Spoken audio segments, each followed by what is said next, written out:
Hello everyone, ಎಲ್ಲರಿಗೂ ನಮಸ್ತೆ. ನಾನು ಇವತ್ತು ಕಾಟನ್ ಸೀರೆ ಮೇಲೆ ಬ್ಲೌಸಸ್ನ ಯಾವ ಥರ ಟೀಮ್ ಅಪ್ ಮಾಡ್ಕೋಬೇಕು ಅನ್ನೋದ್ರ ಬಗ್ಗೆ ತಿಳಿಸ್ಕೊಡ್ತಾ ಇದ್ದೀನಿ. ನನ್ನ ಹತ್ರ ಆ್ಯಕ್ಚುಲಿ ತುಂಬ ಸೀರೆಗಳಿಲ್ಲ ಕಾಟನ್ ಸೀರೆದು, ಇಲ್ಲಾಂದರೆ ನನ್ನ ಸೀರೆದು ತೋರಿಸ್ತಿದ್ದೆ. ಅದಕ್ಕೋಸ್ಕರ ಈ ರೆಫರೆನ್ಸ್ ಪಿಕ್ಚರ್ಸ್ನ ನಿಮ್ಮ ಜೊತೆ ಶೇರ್ ಮಾಡ್ತಾ ಇದ್ದೀನಿ. ಶೇರ್ ಮಾಡ್ತಾ ಎಕ್ಸ್ಪ್ಲೇನ್ ಮಾಡ್ತಾ ಹೋಗ್ತೀನಿ. ಕಾಟನ್ ಸೀರೆಗಳಂತಂದರೆ ತುಂಬ ವೆರೈಟಿ ಕಾಟನ್ ಸೀರೆಗಳು ಮಾರ್ಕೆಟಲ್ಲಿ ಅವೈಲೇಬಲ್ ಇದೆ. ಪ್ಯೂರ್ ಕಾಟನ್ನು, ಮಲ್ಮಲ್ ಕಾಟನ್ನು, ಇನ್ನು taunt cotton, Bengali taunt cotton ಅಂತ ಹೇಳ್ತಾರೆ, ಇನ್ನು ಖಾದಿ ಕಾಟನ್ ಅಂತ ಹೇಳ್ತಾರೆ. ಈ ಥರ ಹಲವಾರು ವೆರೈಟಿ ಕಾಟನ್ ಸೀರೆಗಳು ಮಾರ್ಕೆಟಲ್ಲಿ ಅವೈಲೇಬಲ್ ಇದೆ. ನಾನು ಈಗ ತೋರಿಸ್ತಿರೋ ಹಾಗೆ ಪ್ಲೆಸೆಂಟ್ ಆಗಿರುವಂತಹ ಬ್ಲೌಸಸ್ನ ಪೇರ್ ಮಾಡಿಕೊಂಡ್ರೆ ತುಂಬ ಡಿಗ್ನಿಫೈಡ್ ಆಗಿ ತುಂಬ ಚೆನ್ನಾಗಿ ಕಾಣಿಸುತ್ತೆ.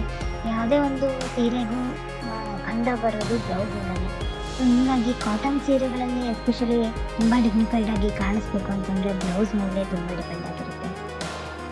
ಇನ್ನು ಕಾಟನ್ ಸೀರೆ ಅಂತ ತಗೊಂಡ್ರೆ ಇಕ್ಕಟ್ಟು, ಕೋಚಂಪಲ್ಲಿ ಹಾಗೂ ಈ ನಡುವೆ ತುಂಬ ಟ್ರೆಂಡ್ ಆಗಿರುವಂತಹ ಕಲಂಕಾರಿ, ಈ ಥರ ಬ್ಲೌಸಸ್ನ ಪೇರಪ್ ಮಾಡಿದರೆ ತುಂಬ ಚೆನ್ನಾಗಿ ಡಿಗ್ನಿಫೈಡ್ ಆಗಿ ಕಾಣಿಸ್ತದೆ. ಅದೇ ರೀತಿ ಎಸ್ಪೆಷಲಿ ಕಾಟನ್ ಸೀರೆಗಳ ಮೇಲೆ ಬ್ಲ್ಯಾಕ್ ಜ್ಯುವೆಲ್ರಿ ಅಂತ ಹೇಳ್ತೀವಲ್ಲ, ಬ್ಲ್ಯಾಕ್ ಅಥವಾ ಆಕ್ಸಿಡೈಸ್ ಜ್ಯುವೆಲ್ರೀಸ್ನ ಪೇರ್ ಮಾಡಿದರೆ ಇನ್ನೂ ಸೂಪರಾಗಿ ಕಾಣಿಸುತ್ತೆ. ಅದೇ ನಾನು ಹೇಳಿದ್ದಾಗ ಕಲಂಕಾರಿ ಬ್ಲೌಸಸ್ ಅಂತ ಪ್ರಿಂಟೆಡ್ನಲ್ಲಿ ತೊಗೋಬೋದು ಅಥವಾ ಕಾಟನಲ್ಲಿ ತೊಗೋಬೋದು. ತುಂಬ ಚೆನ್ನಾಗಿ ಪೇರ್ ಆಗುತ್ತೆ. ಇನ್ನು ಥ್ರೆಡ್ ಜ್ಯುವೆಲ್ರಿ ಈ ಪಿಕ್ಚರಲ್ಲಿ ತೋರಿಸ್ತಿರೋ ಹಾಗೆ ಥ್ರೆಡ್ ಜ್ಯುವೆಲ್ರಿನೂ ಪರ್ಫೆಕ್ಟಾಗಿ ಮ್ಯಾಚ್ ಆಗುತ್ತೆ.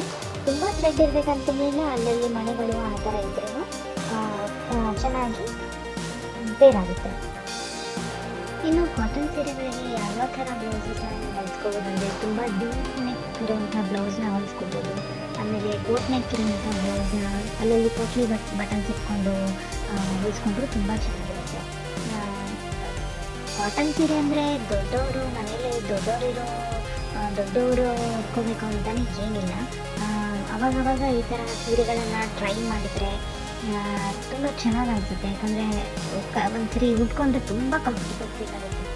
ಇನ್ನು ಕಾಟನ್ ಬ್ಲೌಸಸ್ ಮತ್ತು ಸ್ಲೀವ್ಸು ಒಂದು ಸ್ವಲ್ಪ ಡಿಫ್ರೆಂಟ್, ಎಲ್ಲದಕ್ಕಿಂತ ಒಂದು ಸ್ವಲ್ಪ ಡಿಫ್ರೆಂಟಾಗಿ ನಾವು ಡಿಸೈನ್ ಮಾಡಿದರೆ ಅಥವಾ ಡಿಸೈನ್ ಮಾಡಿಕೊಂಡ್ರೆ ನಮ್ಮ ಟೈಲರ್ಸ್ಗೆ ಡಿಸೈನ್ ಮಾಡಿಸಿದ್ರೆ ಆಫೀಸ್ ವೇರ್ಸಿಗಾಗಲಿ ಅಥವಾ ಎಲ್ಲಾದರೂ ಸಮ್ಮರ್ಸಲ್ಲಿ ಹೊರಗಡೆ ಹೋಗಬೇಕಾದ್ರೆ ಆಗಲಿ ತುಂಬ ಕಂಫರ್ಟಬಲ್ ಆಗಿ ಫೀಲ್ ಆಗ್ತೀವಿ.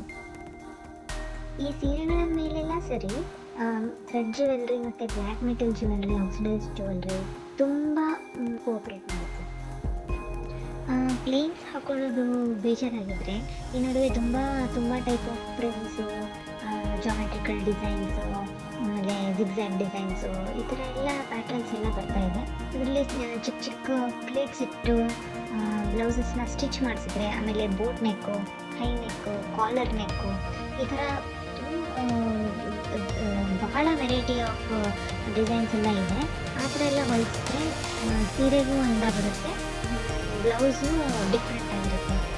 ಆಮೇಲೆ ಬೆಲ್ ಪಿಕ್ಚರಲ್ಲಿ ತೋರಿಸ್ತಿರೋಂಗೆ ಬೆಲ್ ಸ್ಲೀವ್ಸು, ಆಮೇಲೆ ಡಿಫ್ರೆಂಟ್ ಸ್ಲೀವ್ಸನ್ನು ನೀವು ಟ್ರೈ ಮಾಡ್ಬೋದು. ಈ ವಿಡಿಯೋದಲ್ಲಿ ನಾನು ಕಾಟನ್ ಸೀರೆಗಳಿಗೆ ಯಾವ ಥರ ಎಲ್ಲ ಬ್ಲೌಸಸ್ನ ಪೇರ್ ಮಾಡ್ಕೋಬೋದು, ಯಾವ ಥರ ಬ್ಲೌಸಸ್ನ ಎಲ್ಲ ನೀವು ಹೊಲಿಸ್ಕೋಬೋದು, ಯಾವ ಥರ ಜ್ಯುವೆಲ್ರೀಸ್ ಹೊಲಿಸ್ಕೋಬೋದು ಅನ್ನೋದನ್ನು ನಾನು ನಿಮ್ಮ ಜೊತೆ ಶೇರ್ ಮಾಡಿದ್ದೀನಿ. ಈ ವಿಡಿಯೋ ಇಷ್ಟ ಆದರೆ ಪ್ಲೀಸ್ ಒಂದು ಲೈಕ್ ಮಾಡಿರಿ, ಶೇರ್ ಮಾಡೋದನ್ನು ಮಾತ್ರ ಮರಿಬೇಡ್ರಿ. ಪ್ಲೀಸ್ ಸಬ್ಸ್ಕ್ರೈಬ್ ಮಾಡಿ. Thank you.